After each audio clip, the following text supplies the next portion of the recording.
Hi guys, anong isda to guys? Ano? Anong isda yan? Yan, sarap. Sinigang sa miso na may sampalok. Sarap ng isda with mustasa guys. Yan. Sarap niyan, sarap ng sabaw niyan. Anong isda yan guys? Dahil kakain ako, maasim-asim siya guys. Lalagay ko siya dito sa lagayan.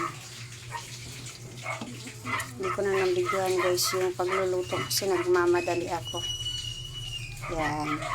Sarap ng isdang yan. Sarap talaga yan ng sabawan guys. Ito ang kanyang buntot to. Ayan o. Sarap. Na maasim-asim siya guys. Kunti lang kukunin ko kasi ako ay kakain. May sili. May miso siya.